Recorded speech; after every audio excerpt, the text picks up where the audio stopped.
this is the 10th presentation that I've done this session, but all other 9 sessions are on. They're both on the FallRiverFitnessChallenge.com webpage along the right-hand side, one by one, and they're also on GFR Partners, GreaterFallRiverPartners.com/low carbs, and low is with a capital L and carbs with a capital C, and CARBS.html. Okay. So I think by now if you Google Dr. Weed and low carb, you'll get everything. I've been on there for quite a while. And I just want to start out by thanking both Marcia Picard, who's been coming the last few weeks to assist in the process, very much appreciated. And some of you remember Katie from 4 or 5 weeks ago, 6 weeks ago, somewhere in there. Yeah. And Katie first gave you your first taste of a buffalo chicken dip. You remember that? Right before the Super Bowl. So, at about 20 of, I'm going to do a demonstration of how to make a watermelon cake, okay?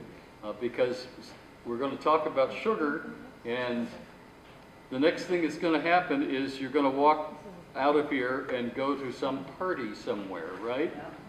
You know, whether it's a wedding or a birthday or you name it. And what are they going to have? Cake. A big piece of cake. And how do you feel if you don't take any? It's a wedding you have. It's a wedding you have to, right. So you really have to learn about how to say, oh, my doctor won't let me, I'll just take a small taste, you know.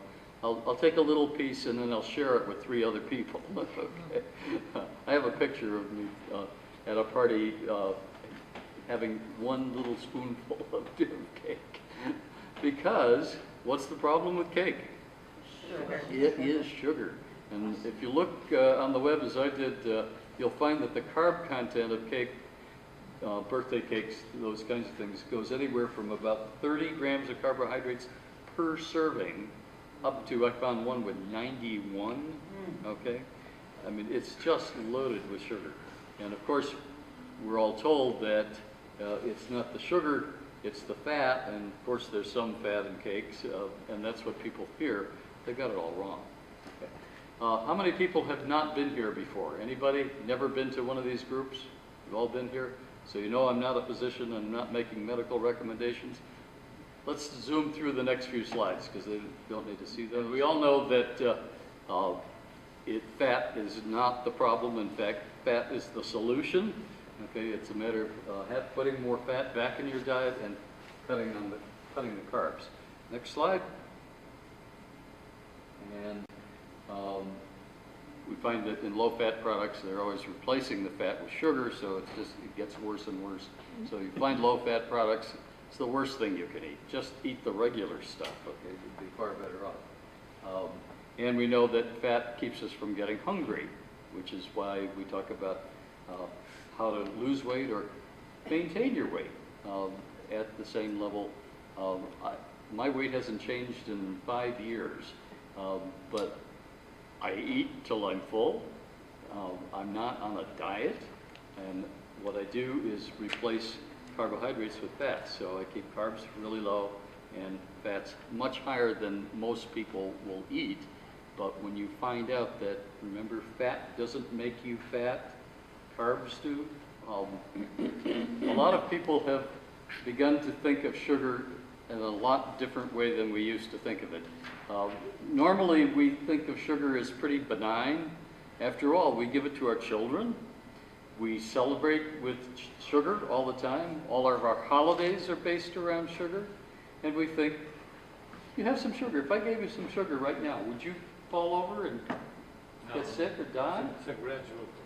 Yeah, it's a very gradual thing. And that's part of the problem, that we can eat a lot of sugar over the course of our lifetime, and God knows I have, without seemingly developing any illnesses until later in life. And when I hit my late 50s and began to see my blood sugar go up, I began to realize that the low-fat approach I'd been taking, where I was drinking Dr. Pepper sodas, you know, Tons of that, all right? Yeah, sound familiar? Okay. But, hey, there's no fat in it, so drink up, right? Well, what that was doing was putting a very heavy load of carbohydrates on my liver and over time on my blood sugar until such time that I developed what would have been diabetes. I was an A1C of 6.3 when I first found out about it. One more point and I would have been diabetic. I found out about eating low carbs and more fat and totally reversed what I was eating.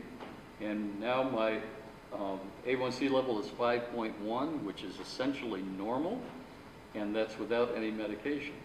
So that's been my whole method of attacking diabetes, which essentially diabetes can be resolved by changing your diet. And if anybody tells you diabetes is a progressive disease, which it appears to be for most people because they're simply put on medication, and then year after year it gets worse and worse and worse, and they're told, oh, you know, make sure you have carbohydrates with every meal. And you know, it's like telling an alcoholic to make sure you have a beer or a glass of wine with every meal. You know? It makes no sense whatsoever. And of course the disease progresses because you're making it progress. And the medication you're taking, though it will control the symptoms to some degree, it doesn't really change the underlying cause, which is what we call metabolic syndrome. And that has to do with insulin resistance, that your cells are no longer accepting the glucose because they've had too much.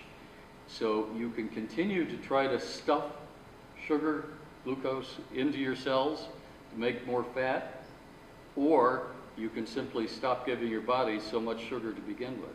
And we know that just about everything turns to sugar in one form or another. But sugar, what we usually think of as sugar as dextrose, which is table sugar. We think that's the thing to avoid. But in fact, you eat a potato chip, and that potato chip starts to turn to sugar in your mouth, okay? So you really can't avoid sugar simply by staying away from things that look obviously sweet. And you also have to be careful about all kinds of products. 70% of the products in the stores of processed manufactured food have sugar added. You don't even know it's there.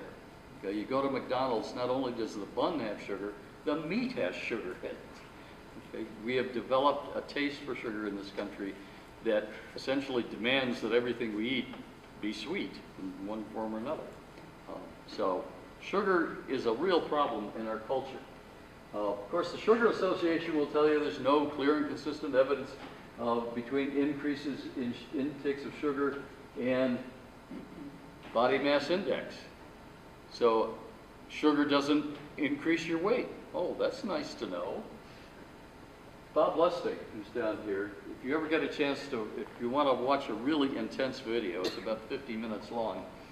He's a endocrinologist from University of California, San Francisco. And about 7, 8 years now ago, he put together a video about the toxic effects of sugar. That has gone viral. It's had millions of people who've watched it, okay? And if you just put Lustig sugar, you'll find the YouTube video there.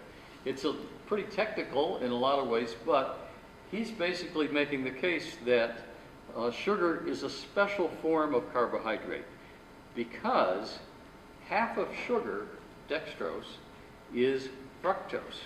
Remember we talked about fructose last time when we talked about fruit sugar. Fructose is the sugar that's in fruit.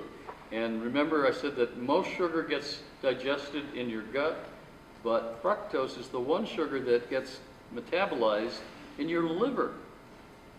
And it's the increased amounts of fructose that Dr. Lustig has blamed for fatty liver disease that's rampant now among adolescents and overweight, obesity, and type 2 diabetes.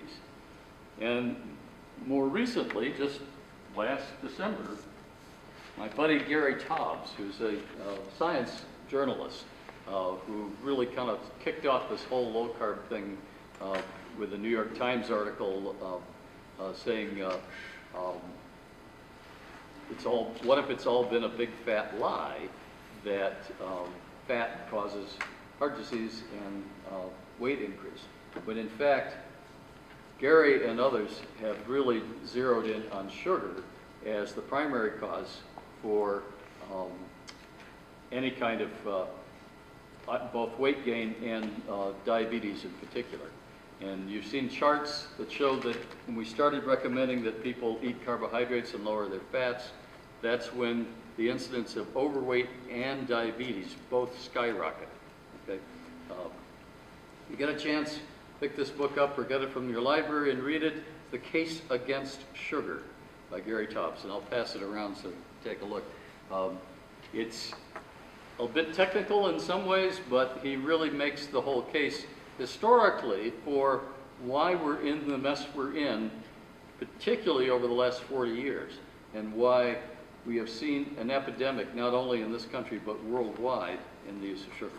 So remember what I said before is that when glucose is digested, it's either stored as fat by insulin, and only when too little glucose is available do we burn our own body fat. That's the whole method around low-carb diets, is you stop feeding your body sugar, and it will start using the fat that we already have.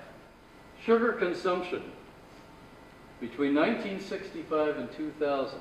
Here's 1965, and this is the number of pounds per year that people consume on average. Sugars that stayed about the same are honey, and then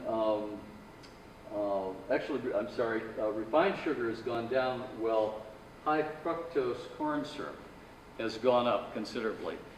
High fructose corn syrup is in what product? Everything that's processed. Just about everything, but most of us are familiar with it in soda. Okay? It's an easy way to get sugar. It's cheaper than cane sugar, and even though you'll sometimes see, oh, you know, now you can get Coca-Cola with cane sugar. Well, it's the same thing. But high fructose corn syrup has a little bit more fructose than dextrose has. Dextrose is half and half. Fructose is about 55-45. So you're getting a lot of that fructose every time you have a soda. And that's the culprit when it comes to fatty liver disease and type 2 diabetes. Refined cane and beet sugar declined, that's this one, while high fructose corn syrup increased over that time. You notice that this has started to come down a little bit. Has anybody heard about that? Water replaced sugar. Yeah, So. that people are buying less soda. People are starting to get the message that, you know, drinking, you know, glass after glass after glass or bottle after bottle of soda is not good for you. They don't know exactly why, but people are moving to water and other beverages. And we talk a lot in the schools about this, and Marcia leads a whole program in the schools. Okay, a brief history of sugar, and a lot of this material is in the handout there, the history of sugar.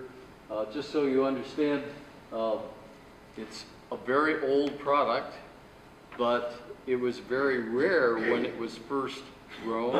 Okay, the sugar cane around 8,000 BC, and then it migrated from New Guinea down here over to India, okay, by around 6,000.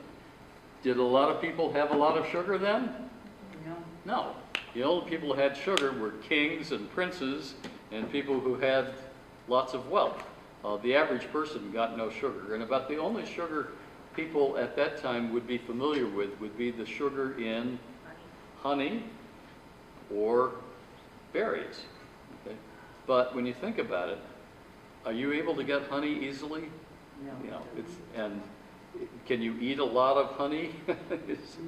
No. No. So it wasn't really a big factor in people's diets. And the same thing with berries. They were only available, you know, they weren't growing them in Chile and then shipping them to Stop and Shop at Fall River in the middle of the winter. You had berries for a few weeks out of the year, and that was it. Okay? Alexander the Great introduced sugarcane from India into Europe. So that was over 2,000 years ago. By around 750, the Arabs were the undisputed kings of sugar. Why? Why is it so important for the Arabic world to have sugar. Tea, Pardon me? we drink a lot of They tea. drink it with tea, right?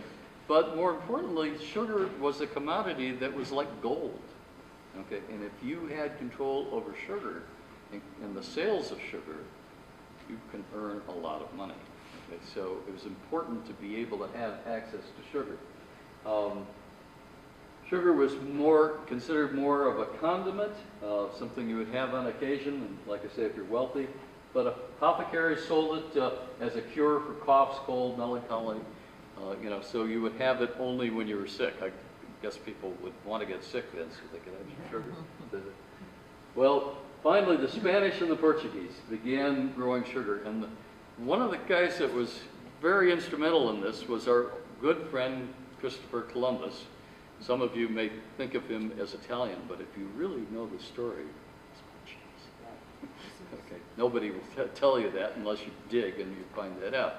But he spent time on the Madeiran Islands where they were growing sugar canes, perfect climate for that, before he traveled to this part of the world.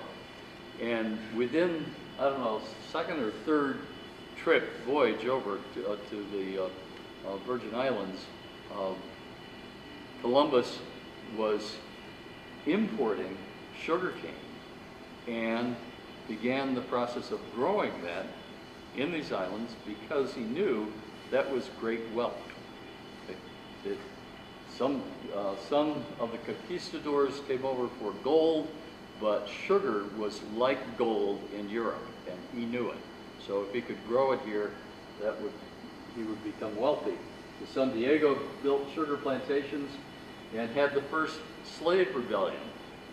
Why are you having slaves raising your sugar cane? Cheap, Right? cheap. It's cheap. What else? To work. What's it like to grow sugar cane and harvest it? Anybody ever been in a sugar cane field? Hot. It's hot, but worst of all, the sugar cane is, I spent some time when I was 5 years old in Puerto Rico, so I know sugar cane. I know what it's like in those fields. It's not only hot, but it's very sticky, okay? And the bonds on the plant are very sharp. It's easy, you get all cut up, you can't just walk like over. a corn plant. the same. Like a corn plant, right, exactly, right.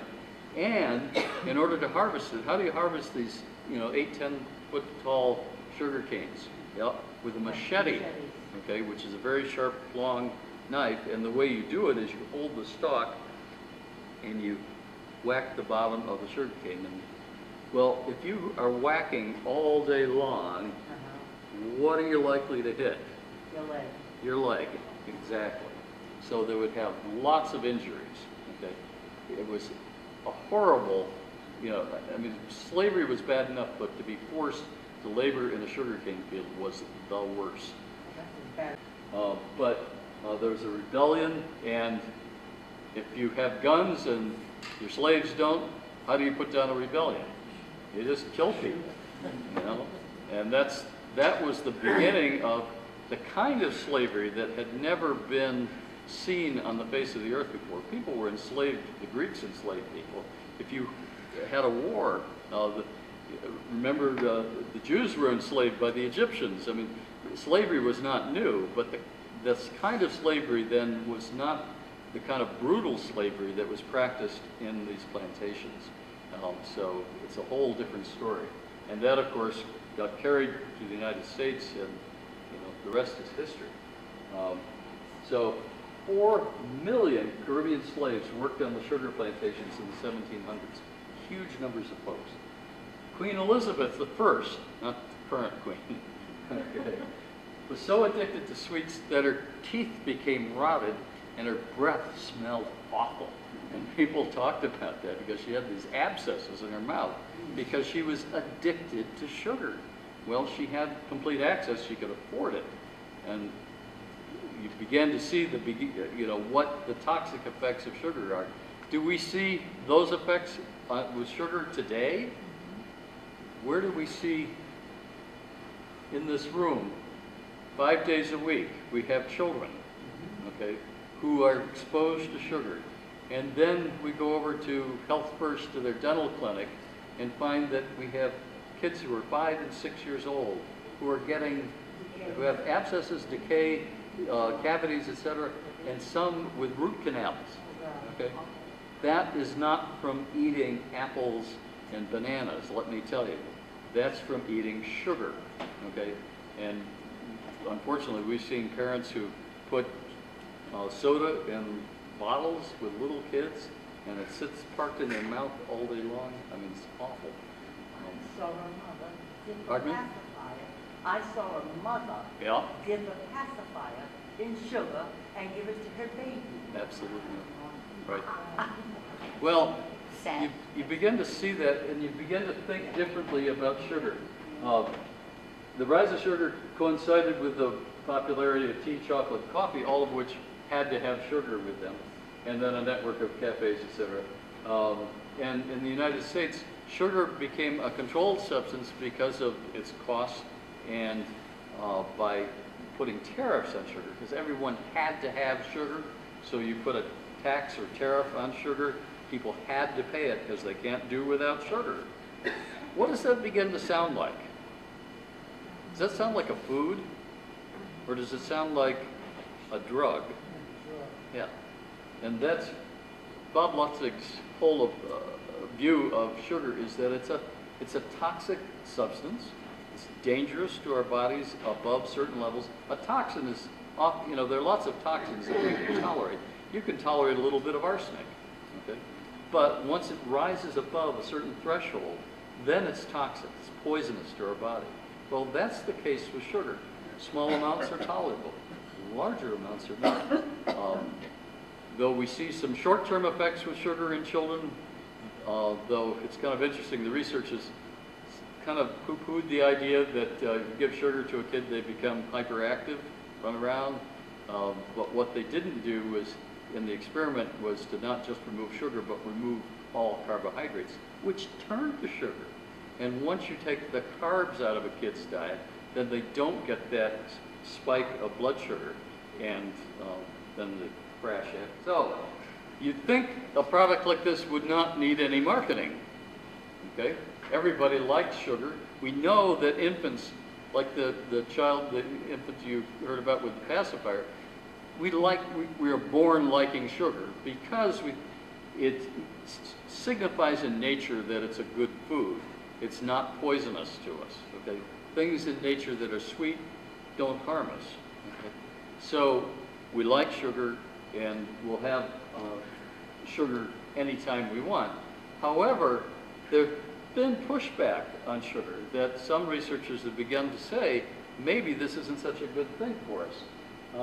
So we had the Sugar Foundation in 1943 who started research and what's called counter research.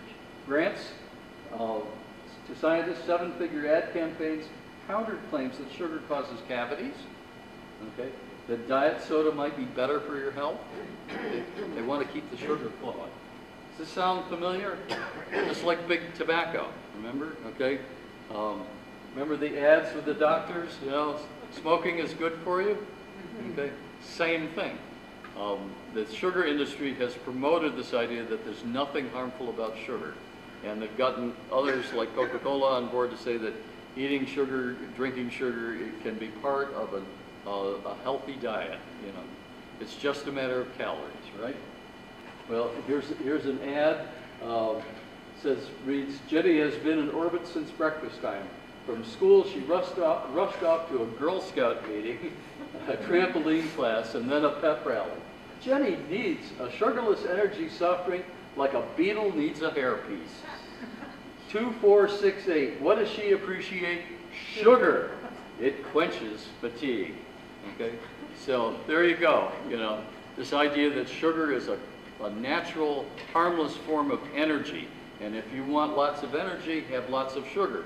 And what do we tell our athletes? Have some Gatorade, one thing or another. You need that sugar, right?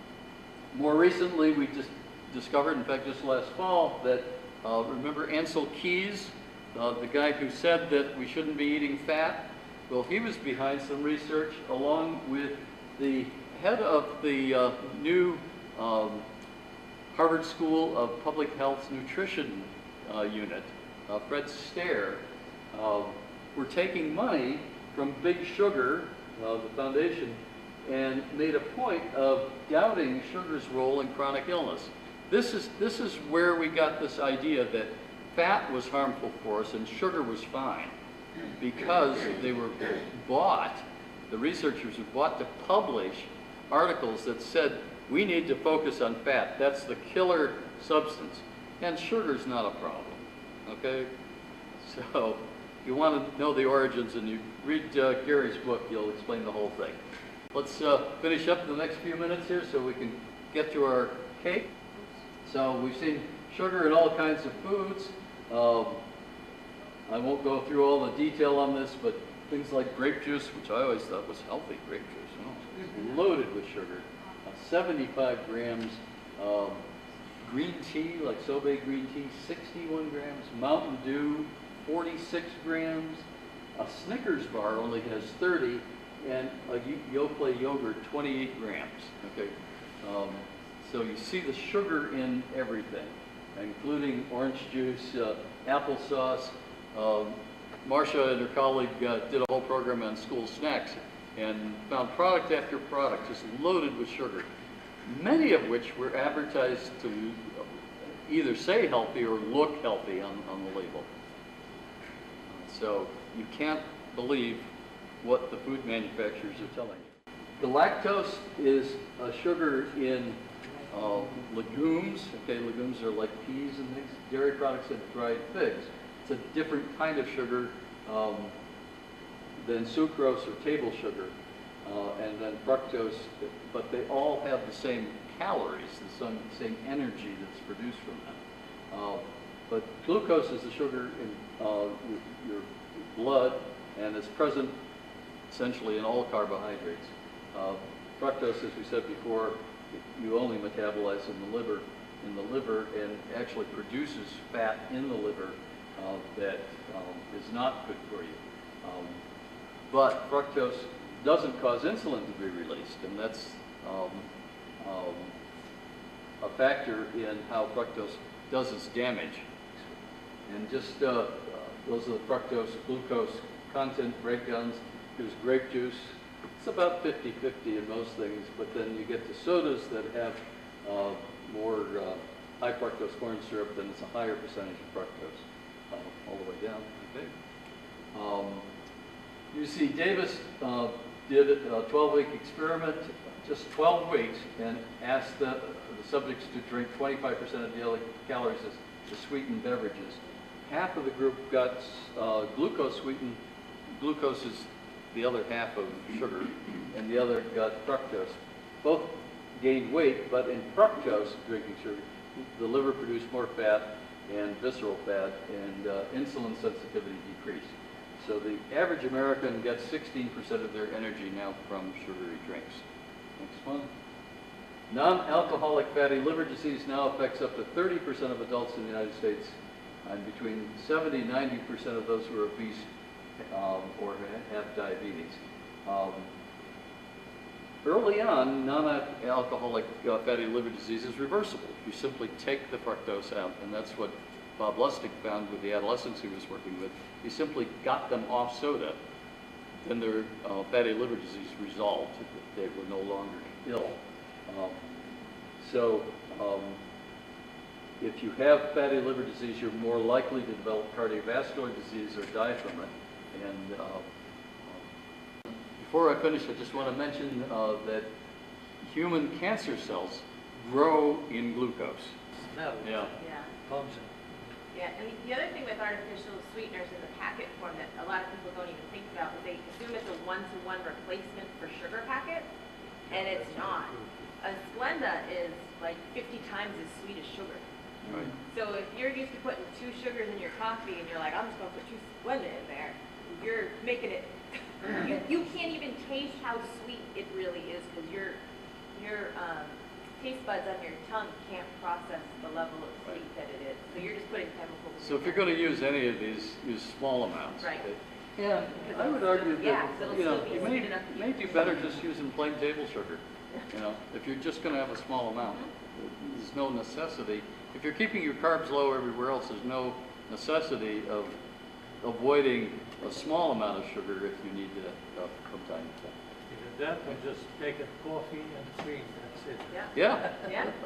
After a while, you get used to it. Yeah. Right. Taste the coffee anyway. Yeah. And, Right. right, you taste the coffee, that's what's nice. So, this sums it all up. This is by Wendell Berry. People are fed by the food industry, which pays no attention to health, and are treated by the health industry, which pays no attention to food. And therein lies the problem. That's how they make the money. All right. So if you want to turn around or stand around there, I'm going to put a cake together. And I can't tell you how it's going to turn out because I have never done this before.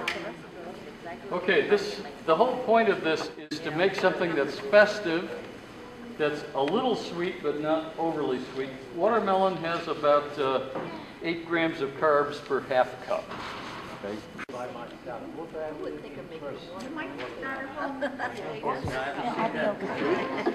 Lower than you thought.